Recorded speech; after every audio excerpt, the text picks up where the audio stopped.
Bonjour Sandrine. Bonjour Marie. Je suis ravie d'être avec vous aujourd'hui à la Manufacture Vacheron Constantin. Nous allons parler des nouveautés égérie que vous avez présentées cette année à Watches and Wonders. Donc c'est la première fois, ou en tout cas l'une des premières fois, que vous co-signez une création avec l'un de vos talents One of Not Many. Est-ce que vous pouvez me raconter comment s'est passée la collaboration avec Jenny? Eh bien, effectivement, c'est la première fois que nous collaborons sur un co-développement ensemble.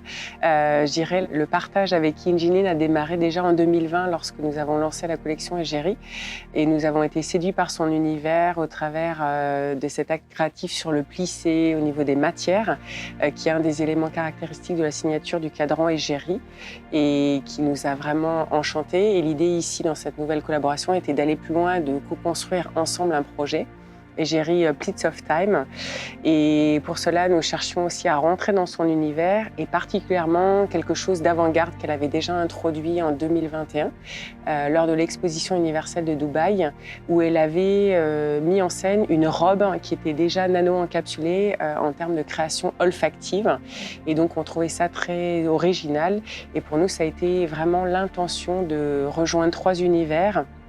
La haute horlogerie, la haute parfumerie et la haute couture qui se recoupent sur la précision, l'excellence, le savoir-faire et la création.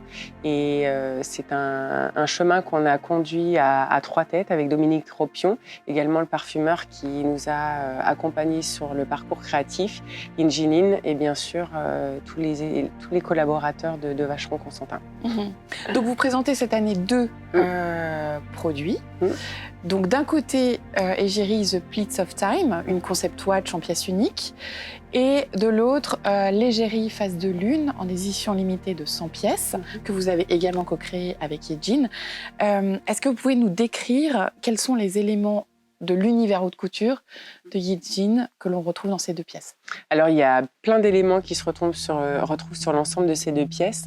D'une part, on va dire cet univers très créatif, vaporeux, féminin, très doux, très soyeux, qui est interprété autour de la couleur lilas qu'on a choisi ensemble, qui est vraiment le premier univers qui fait écho à son incarnation aussi en tant qu'artiste de haute couture. Également, ce travail du plissé qui a été reconduit de façon différente sur le concept watch. On a travaillé deux rythmes de plissé au niveau du cadran, qui est complètement épuré au niveau du tour d'heure. On a enlevé le marquage des chiffres arabes pour que le temps reste suspendu, pour le laisser beaucoup plus hédoniste dans son approche créative. Et dans la pièce en édition limitée de 100 pièces, on retrouve le rythme du plissé qui est également propre à la collection égérie. Et bien sûr, le bracelet de la pièce Concept Watch qui est unique et qui est vraiment une œuvre d'art en tant que telle, puisqu'on est sur un travail de broderie fait à la main qui a été entièrement réalisé par Yinjinin avec des découpes de nacre qui font écho aussi au cadran lilas et qui ont été aussi insérées à la main. Et un travail très minutieux, artistique, qui est vraiment complètement dans l'expression de son univers. Un magnifique bracelet, dans lequel d'ailleurs on trouve une innovation que vous avez évoquée juste précédemment, un parfum exclusif créé avec un parfumeur, Dominique Tropion, que vous avez encapsulé dans le bracelet. Est-ce que vous pouvez nous expliquer un petit peu? Alors tout à fait, la technologie de nano-encapsulation est quelque chose qui existe déjà dans l'industrie parfumerie. Elle permet de garder l'odeur vraiment encapsulée. On parle de 2-3 microns, c'est des millions de nanocapsules qui sont encapsulées.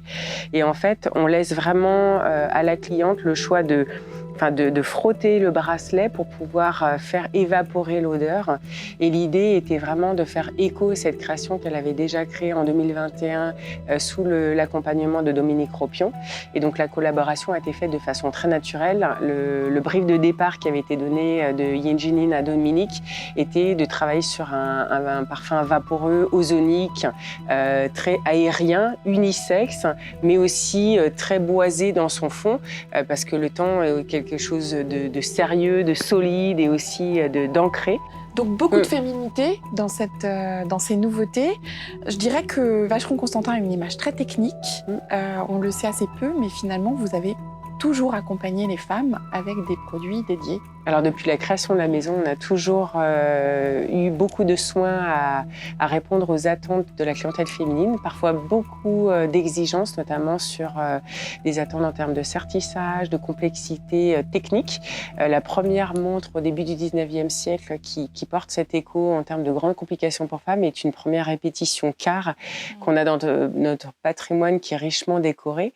Mais également en 1889, la première montre bracelet métal avait une subtilité technique puisque le remontage du mécanisme manuel se faisait par la lunette tournante qui est aujourd'hui plutôt associée à des montres de plongée. Et de tout temps, on a dans notre histoire cet effort d'innovation qui a été soutenu par des demandes de clientes féminines.